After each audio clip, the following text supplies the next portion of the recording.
നബിനെ അംഗീകരിച്ചാൽ പോരാ, റസൂലിനെ അംഗീകരിച്ചാൽ പോരാ, മുഹമ്മദിനെ തന്നെ അംഗീകരിപ്പിക്കണം സല്ലല്ലാഹു അലൈഹി വസല്ലം. മുഹമ്മദിനെ അംഗീകരിക്കോന്ന് ചോദിച്ചു. ജബലുൻ നൂറിൽ കൊണ്ടുപോയിട്ട് പർവ്വതത്തിന്റെ മുകളിലേക്ക് വിളിച്ചു വരുത്തിയിട്ട് മുസ്തഫായ നബി സല്ലല്ലാഹു അലൈഹി വസല്ലം തങ്ങൾ ചോദിച്ചു, ഈ മലയുടെ അപ്പുറത്ത് നിന്ന് ഒരു ശത്രു സൈന്യം നിങ്ങൾ ആക്രമിക്കാൻ വേണ്ടി വരുന്നുണ്ടെന്ന് ഞാൻ പറഞ്ഞാൽ നിങ്ങൾ വിശ്വസിക്കുമോ?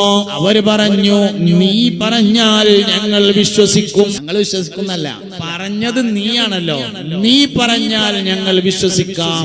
അതിന് മുമ്പ് തന്നെ മുഹമ്മദ് നബി സല്ലല്ലാഹു അലൈഹി വസല്ലമയെ നീ പറഞ്ഞാൽ ഞങ്ങൾ വിശ്വസിക്കാം എന്ന് പറയാവുന്ന തരത്തിലേക്ക് അല്ലാഹു റബ്ബുൽ ഇസ്സത്ത് മാറ്റിയിട്ടുണ്ടെന്നാണ് മനസ്സിലാക്കേണ്ടത്. അതുകൊണ്ട് നബിയെ അംഗീകരിച്ചാൽ പോരാ, റസൂലിനെ അംഗീകരിച്ചാൽ പോരാ, മുഹമ്മദിനെ തന്നെ അംഗീകരിക്കേണ്ടതുണ്ട് സല്ലല്ലാഹു അലൈഹി വസല്ലം.